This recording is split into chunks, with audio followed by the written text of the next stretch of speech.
Good morning, Allison. How are you doing today? I'm good. How are you? Absolutely fantastic. I almost feel like that with every turn of the page in your book, there should be a dun dun dun dun because you go into so many truths. It's just amazing on how you walk through this storm. Oh, thank you so much. I really appreciate that. Now, the history of podcasting says that, hey, look, it all started with bloggers and then they wanted to hear their voice. You've got a podcast. Now you've got a book. Which came first, the chicken or the egg?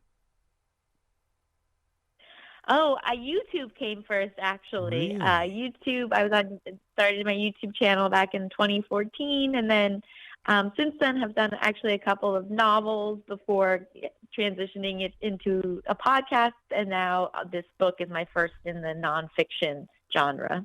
Well, it opens up the door for a lot of reality here because we're fresh out of this lockdown where everybody got to spend some time together or they did not get to spend time together, and we are overthinking everything about us.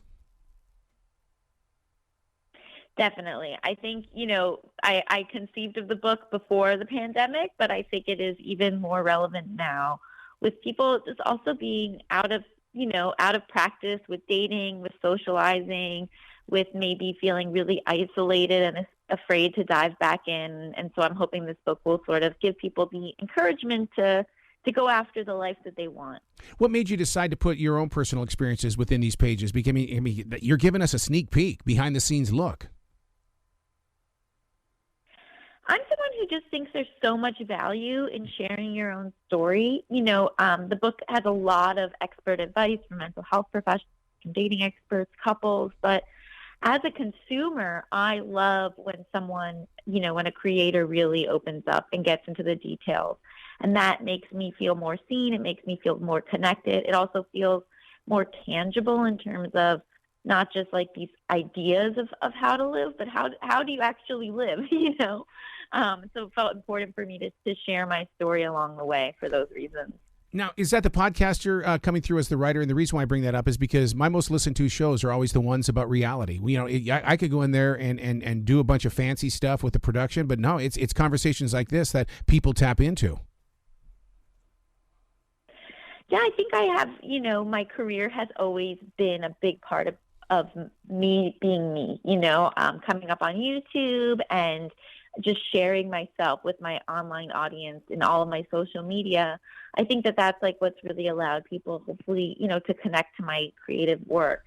And I'm someone who is an open book, both in real life and online. And I think that the feedback I get is that it allows people to feel like they can be more open in their daily lives as well. And so that's very motivating. Well, you actually go into both sides of the story. In other words, like with romance and mental health, I'm grateful that my wife gets my weirdness. And so even though, I mean, she would enjoy this book as well because she's going, gee, I got to get by this guy's weirdness. And she's talking about stuff like that. Yeah, I think the book, it works well both if you're the person who, has a mental disorder or struggles with their mental health, and also the partners. I think we all know someone who has struggles with their mental health, and I think we've all probably dated someone who has or are currently in a relationship with someone who is.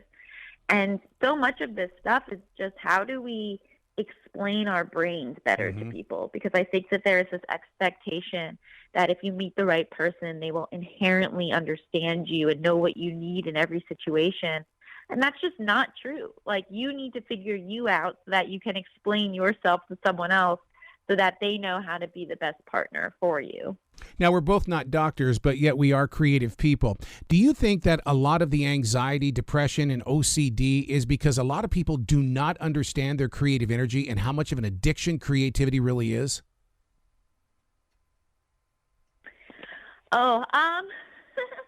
I think there's a lot of reasons that people develop these disorders. There's biological, psychosocial, your environment.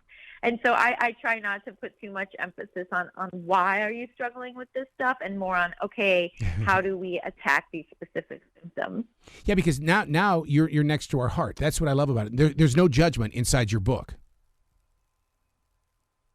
No, I think that judgment is an unnecessary burden we put on ourselves. And I really wanted the book to be filled with, self-compassion, and the fact that for me, learning how to be kind to myself is what's allowed me to, become the person I've always wanted to be. One of the things that you cover, which you're bravely honest about this, is that facing the side effects of medication. A lot of people, yes, doctors will prescribe it, but when it comes to a relationship, the one does not speak to the other in the relationship because the medication is messing around with their thoughts. So there are definitely some big side effects with these antidepressants and various psychotropic medications. I think it is important to share with your partner what those side effects are, and also to be in dialogue with your prescribing doctor about what side effects work for you and what side effects don't. And also just a reminder that, for some people medication is long-term, and for other people it's not. Some people just need to go on it during a rough time, and then during that window of opportunity, they can apply, what they're learning in therapy or learning through self-help, and get themselves to a new stage, and then they don't need the medication anymore. But I think there's just a lot of mystery around meds, and I'm trying to kind of get to the bottom of it so it's more clear and people feel more comfortable talking about it, both with their partners and with their doctors. Yeah. I'm a daily writer. I journal, and I've been doing it for 28 years. What about yourself? I mean, to be this open and honest with readers, you had to start somewhere. I have never journaled for me, but I have, written so many things over the years that have large parts of me in it. And I have a Substack where I have a weekly blog, and I'm definitely actively processing the things in my life on that blog every week. And as a writer, it definitely helps me come to terms with things, realize things, make discoveries about myself. So I sort of journal for an audience, if that makes sense. Well, you're a tool. You are putting yourself out there on the streets of the everyday world, and you're speaking a language that people are tapping into.